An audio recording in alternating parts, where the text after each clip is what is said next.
గతంలో ఒరేస్తే ఉరేసుకున్నట్టే కొనుగోలు కేంద్రాలే ఉండవు, కొనుగోలు కేంద్రాలు ఎత్తేసినము, ఎవరు పండించుకుంటే వాళ్ళ కర్మ అని చంద్రశేఖరరావు గారు ముఖ్యమంత్రిగా అధికారికంగా వారే మాట్లాడి చెప్పారు.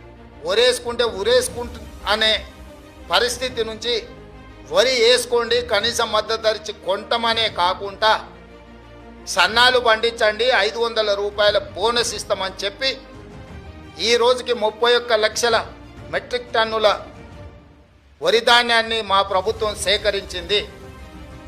500 రూపాయల బోనస్ కొనసాగుతుంది. ఒక్కసారి ఇచ్చి వదిలేయదు కాంగ్రెస్ పార్టీ. రేషన్ షాపులలో సన్నబియ్యం ఇస్తామని మాట ఇచ్చినాం. మన తెలంగాణ రైతులు తెలంగాణ భూముల్లో పండించిన వడ్లు కొని వాటిని బియ్యంగా మార్చి పేదలకు రేషన్ షాపులో అవే బియ్యం ఇవ్వాలనుకుంటున్నాము. ఈరోజు సంక్షేమ హాస్టళ్లలో